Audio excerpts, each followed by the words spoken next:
Bonsoir Laura. Bonsoir. Alors, Laura, je suis vraiment très heureuse d'avoir la chance de te poser quelques questions pour qu'on puisse partager avec toute la salle ton expérience. Je pose mon téléphone.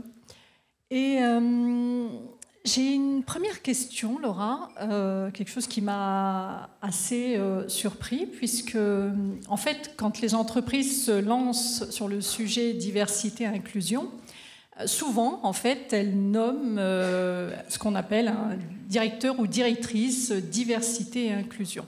Voilà, hein, ou des directrices de l'engagement. Toi, tu as dit non. Tu as dit, voilà, moi, je ne vais pas faire ça. Donc, est-ce que tu peux nous dire pourquoi? Et je pense que ça illustre, en fait, une certaine vision que tu as de la diversité et de l'inclusion. Alors, tout d'abord, Zalando, pour resituer, je pense qu'en effet, on connaît un peu. C'est intéressant de savoir que ça se vend dans 25 pays européens. C'est plus de 16 000 employés, 140 nationalités et 15 milliards de volume d'affaires. Donc c'est une entreprise quand même qui est grande, qui est globale et qui, par définition, a une diversité d'employés qu'il faut aussi accompagner. Et donc du coup, en effet, on a pris la décision de ne pas nommer un directeur de la diversité parce qu'on a une approche plus holistique de la diversité et de l'inclusion. On ne veut pas que ça soit simplement relayé dans le département RH, ce qui est souvent le cas. L'idée, c'est que ça vraiment, j'ai envie de dire, transpire dans tout, voilà, dans tous les départements de l'entreprise. Et quand on dit une approche holistique, ça veut dire à la fois dans les recrutements et dans notre politique interne, mais également dans la façon de communiquer avec nos clients et dans toutes les campagnes marketing et dans l'offre qu'on va proposer. On a pas mal parlé d'offres avec Fatou et on ira un peu plus dans le détail tout à l'heure. Et donc, de cette approche holistique et de ces 3 piliers, on a décidé du coup, en effet, tout de même, d'avoir un responsable RH sur la diversité et l'inclusion, évidemment, mais également un directeur de la sustainability et de D&I, mais qui appartient à ce qu'on appelle le corporate development et qui du coup écrit une stratégie globale. Et donc l'idée, c'est de dire, ça doit être partout. Ça ne peut pas simplement être au RH. Ça doit être incarné par l'intégralité des fonctions, des propositions, des catégories de l'entreprise.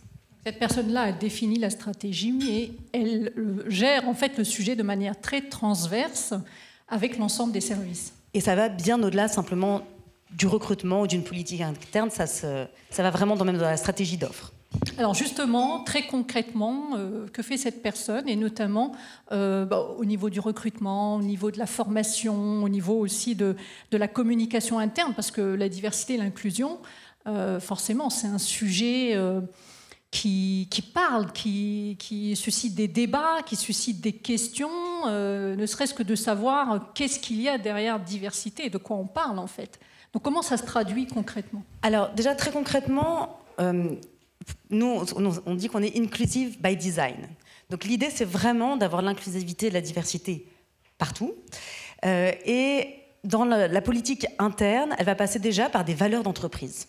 Et c'est vrai qu'on a tendance un peu à l'oublier et qu'on parle, voilà. Mais les valeurs d'entreprise qui sont incarnées, donc nous, elles sont partout dans nos ascenseurs, dans nos salles de réunion. Quand on commence une réunion, etc., on dit quelles sont les valeurs de l'entreprise qu'on a envie de mettre en avant aujourd'hui. Donc c'est des valeurs comme par exemple, c'est en anglais, donc je vais essayer de le traduire, mais c'est à chaque fois, keep it simple, Sherlock.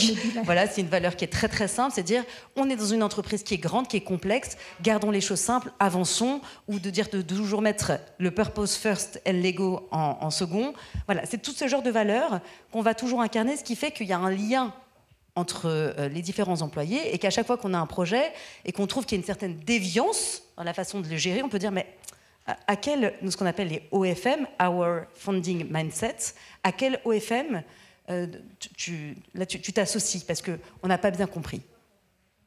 Donc les valeurs d'inclusion Les valeurs d'inclusion, c'est une évidence. Ensuite, on met d'autres choses en place. Par exemple, n'importe quel employé chez Zalando qui arrive chez Zalando a un set de formation obligatoire. Bon, ça peut être pour les outils, ça peut être pour plein de choses, mais aussi pour ce que nous, on appelle le biais inconscient. Donc pourquoi avec 140 nationalités, on a tous un peu... les Allemands, ils sont un peu rigides, et puis les Français, ils font tête baissée. Bon, on le pense un peu tous. Et finalement, parfois, dans les réunions, dans les projets, dans la façon dont ils sont menés, eh bien, on surinterprète et on attribue de fausses idées à nos collègues. Et là, on essaie d'apprendre à nos employés à déconstruire ces biais et à adresser les sujets de manière beaucoup plus neutre.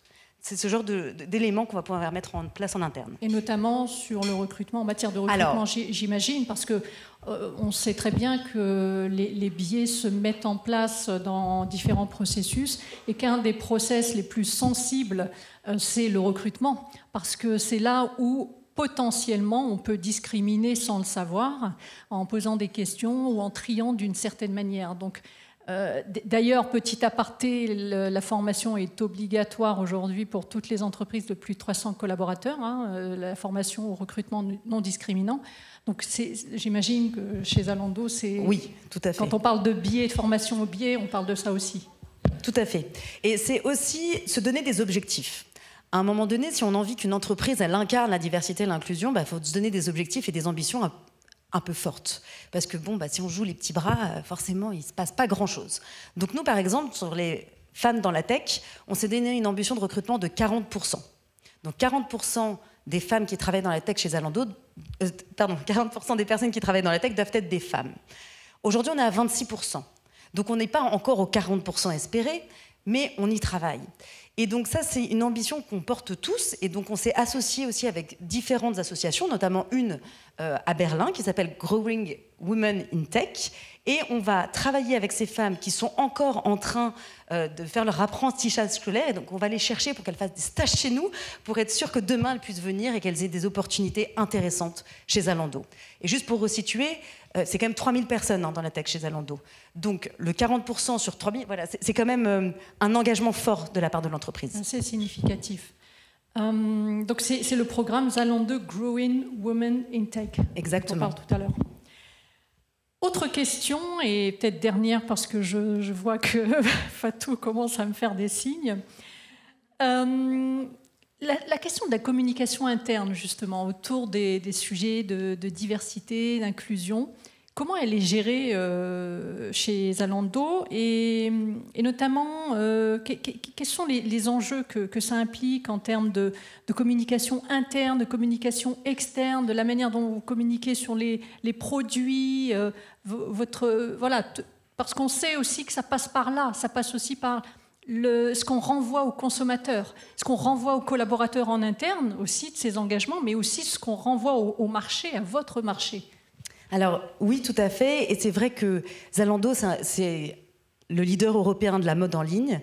Et avec la taille qu'on a, on se doit, et on a cette responsabilité aussi, de pouvoir accompagner le consommateur et accompagner les marques partenaires et leur dire c'est possible. On peut mieux communiquer, on peut communiquer avec plus de diversité et que cela fonctionne.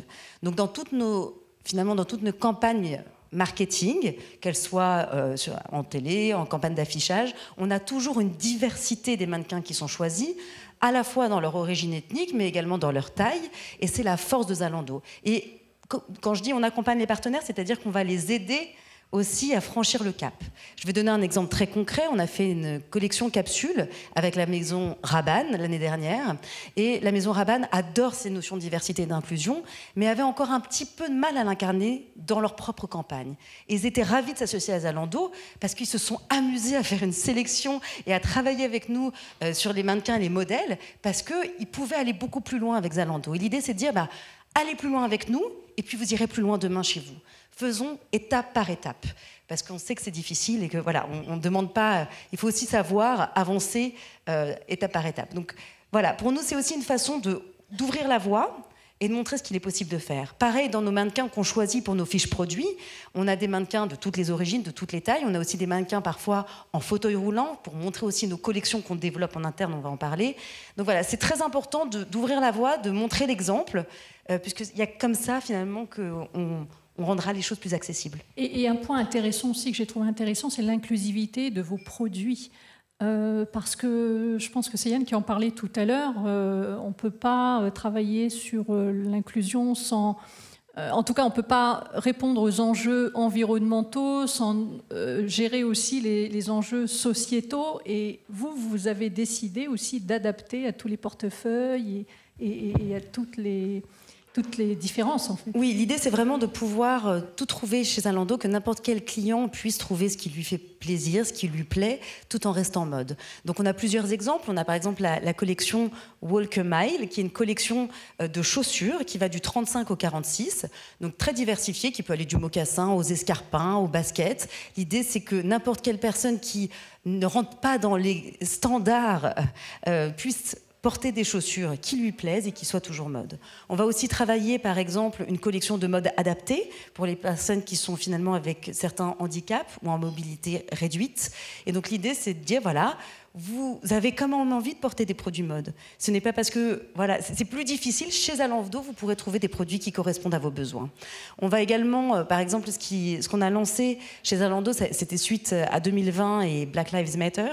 On a décidé aussi d'accompagner toutes les marques qui sont fondées par des personnes de couleur, des personnes noires, pour aussi soutenir l'industrie. Et donc, on a plus de 70 marques aujourd'hui qui ont été fondées par des personnes de couleur et qui peuvent distribuer chez Zalando pour leur donner cette visibilité, pour les accompagner et pousser leurs marques. Donc, des marques avec plein de produits diversifiés, comme par exemple des produits pour les cheveux, enfin, ça peut être de la beauté, ça peut être de la mode, très diversifié. Très bien, super. Et je termine juste sur une phrase que j'aime beaucoup, que vous avez dite en préparant cette intervention. C'est Zalando a vraiment envie d'être une locomotive de l'industrie en matière de diversité, égalité et inclusion. Et moi, je voulais vous féliciter parce qu'on sait que sur ces sujets-là, à un moment donné, il faut que le dirigeant pose son ambition, pose un cadre pour que les choses se fassent. Donc bravo Laura. Merci. Merci.